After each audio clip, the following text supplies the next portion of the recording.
আর একটা তালিকা আমার কাছে এসেছে, যেটা পেয়েছি এটাও আসলে বিভ্রান্তিমূলক। একটা নামমাত্র একটা তালিকা, এখানে বিভিন্ন সংস্থার নামও আছে, প্রশাসনিক কর্মকর্তাদের পদবি উল্লেখ আছে, আর পরবর্তীতে কিছু নামের সিরিয়ালই আছে, কিন্তু কার পক্ষ থেকে কিভাবে এগুলা এই তালিকার মধ্যে এখানে কোনো সুনির্দিষ্ট কিছু নেই। আমাদের ধারণা এটা সৃষ্ট একটি তালিকা এবং উদ্দেশ্যমূলকভাবেই এই বিভ্রান্ত ছড়ানো হচ্ছে। আপনি সত্যিই বলেছেন, আমি আমার কথায় বলেছি আগে যে তালিকাটা ওনাদের কোনো না কোনোভাবে আমরা পেয়েছি। এই তালিকার মধ্যে আমি যেটা বলছি, এটা যে কার তৈরি, দুদকের যদি হয়ে থাকে তাদের নির্দিষ্ট পেটে থাকবে, তাদের সমস্ত বিষয়াদি থাকবে, শিলচাপড় থাকবে, ইত্যাদি থাকবে। এই ধরনের কিছু এই কাগজের মধ্যে নেই। আর আমাদের সূত্র থেকে আমরা যেটা খোঁজ নিয়েছি, দুদক এরকম কোনো ধরনের কিছু নেয়নি।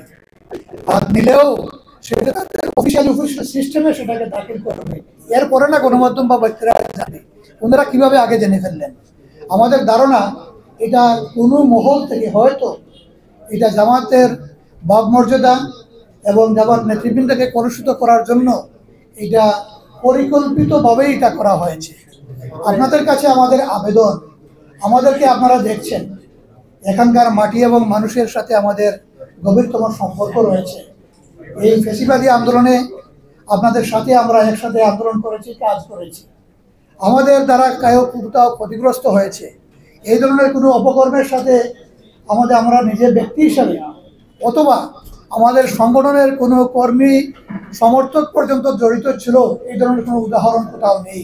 বরঞ্চ আপনারা লক্ষ্য করছেন যে পরিবর্তনের পরে বিভিন্ন ধরনের অবৈধ দখল এবং এই ধরনের বিভিন্ন ধরনের অপকর্ম যারা করছিল, তাদের থেকে তাদের এই অপকর্মগুলার নিষ্পত্তি করার জন্য, অবৈধ দখল উদ্ধারের জন্য আমরা প্রশাসনের সাথে কাঁধে কাঁধ মিলিয়ে কাজ করছি এবং অনেক ভুক্তভোগী অসহায় মানুষকে তাদের সম্পদ, তাদের সেই বিষয়গুলোকে আমরা বুঝিয়ে দেওয়ার জন্য চেষ্টা করে যাচ্ছি। এইদিকে আগামীতে জাতীয় সংসদ নির্বাচন, এই নির্বাচনেও জামাতকে প্রশ্নবিদ্ধ করার এটা একটা উপকৌশল বলে আমরা মনে করি।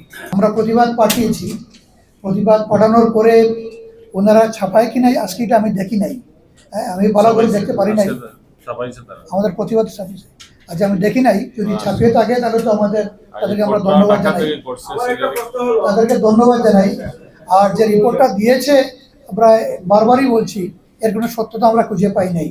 আর এটার ভিত্তিতে আমরা দেখছি যে আরও অনেক সামাজিক যোগাযোগ মাধ্যমে কোনো অনলাইন পোর্টাল আমাদের ছবি শেয়ার করে এই বিষয়গুলো নিয়ে এবং প্রতিবেদন আকারে বিভিন্ন ধরনের ইলেকট্রনিক মিডিয়াতেও আপনারা প্রচার করছেন।